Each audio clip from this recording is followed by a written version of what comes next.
Et bonjour, ici Sébastien, j'espère que ça va bien. Aujourd'hui, je vous parle du jeu Bud Spencer Terence Hill Slaps and Bean 2 que j'ai testé sur Nintendo Switch, également disponible sur PlayStation et sur Xbox depuis le 22 septembre 2023. Il est même aussi disponible sur PC.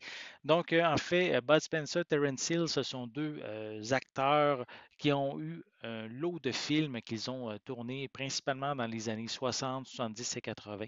Ils ont même partagé l'écran dans 17 longs métrages ensemble. Ce sont des légendes du cinéma italien et leurs films ont fait vraiment le tour de la planète. Il aura fallu en fait attendre jusqu'en 2017 pour que leur premier jeu vidéo arrive et suite à son grand succès, mais la suite vient tout juste d'arriver. L'histoire se poursuit immédiatement après la fin du premier volet et on continue dans la même direction alors que dans chacun des niveaux, on retrouve des références humoristiques à leurs films, que ce soit visuel, dans les dialogues et aussi dans la musique. J'ai vraiment aimé le premier jeu et j'attendais vraiment cette suite. Encore une fois, on ressent une certaine nostalgie en interprétant ces héros dans ce beat'em up à l'ancienne, on pourrait dire comme un jeu comme Double Dragon, où les pixels nous ramènent à l'époque des jeux des années 90.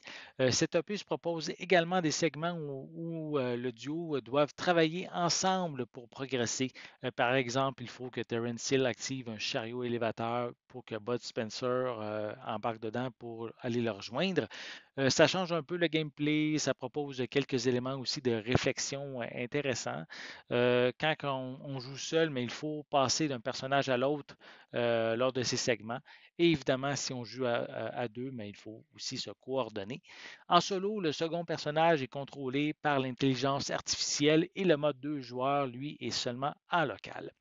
Le gameplay principal est évidemment les combats. Il reste simple via les boutons de la manette, comme des coups de poing, coups de pied, frapper deux adversaires en même temps, garder le bouton enfoncé plus longtemps pour faire une frappe plus importante. On a aussi quelques combos qui sont présents avec on pourrait dire notre environnement. Ils ont aussi chacun des caractéristiques différentes, comme Terence qui est ici plus agile et Bud qui lui est plus puissant. On peut aussi utiliser certains objets de l'environnement pour effectuer des frappes spéciales et on peut ramasser des choses au sol comme un bâton, une chaise, une canette pour les utiliser pour frapper les autres. On a aussi des hamburgers, du poulet, des poils de fèves au lard qui sont également offerts, qu'on retrouve à terre qui vont nous permettre de nous redonner de l'énergie. Nouveauté dans ce deuxième chapitre, certaines batailles se passent alors que la caméra dézoome un peu afin d'avoir une plus grande vue d'ensemble. Ces moments sont propices à avoir une tonne d'ennemis à combattre. Cependant, ce n'est pas tout le temps optimal. On perd un peu ici de lisibilité de nos personnages et quand il y a trop d'ennemis, mais je faisais que peser sur n'importe quel bouton afin de m'en sortir. Et aussi, il m'est arrivé à quelques moments d'avoir tellement de personnages, d'ennemis à l'écran que on dirait, je perdais le contrôle un petit peu de mon personnage, mais c'était arrivé très rarement.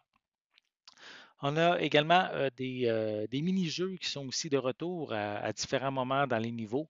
Rien de bien difficile et sont quand même toujours agréables à faire. La force de ces mini-jeux, je dirais, est davantage plus intéressante lorsqu'on joue à plusieurs dans la section Party Game. On retrouve par exemple un concours de nourriture, une bataille en bateau, une course à obstacles. Il y en a vraiment différents styles qu'on peut retrouver tout au long de l'aventure. Dans ce second volet, on peut maintenant entendre les personnages parler. Les dialogues sont intéressants, sont bien travaillés. On peut les entendre notamment en anglais ou en italien, aussi quelques autres langues, mais aucune piste en français est disponible. Il faudra quand même se contenter des sous-titres en français qui sont au moins inclus. La trame sonore est également excellente. On reprend les musiques des films et ça m'a vraiment retombé à chaque fois dans mes souvenirs. On peut également écouter chaque pièce musicale dans la section Jukebox du menu principal. Slap and Beans 2 est un beat'em up simple qui s'adresse davantage aux fans du duo pour la nostalgie, l'humour, les références à leurs films. C'est un peu redondant dans le gameplay malgré quelques changements lors des segments de réflexion et les mini-jeux. Ça m'a vraiment pas empêché d'avoir beaucoup de plaisir lors des quelques heures qu'il faut pour arriver au bout. Si vous avez connu justement les films et si vous avez joué au premier volet, c'est certain que vous allez aimer. Vous ne serez pas déçus avec cette nouvelle aventure de Bud Spencer et Terence Hill, Slaps and Beans 2. Si vous avez aimé, comme je l'ai dit, le premier jeu, procurez-vous le deuxième, vous allez retrouver plein de bons souvenirs et beaucoup d'humour tout au long de l'aventure.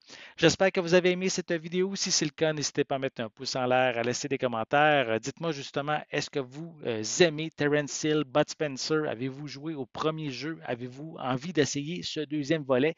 Laissez-moi vos commentaires à ce sujet en dessous de la vidéo. N'oubliez pas non plus de vous abonner à ma chaîne afin de rester à l'affût de mes prochaines capsules. Et pour l'instant, mais je vous souhaite une bonne journée, une bonne soirée et je vais être de retour très bientôt. À la prochaine.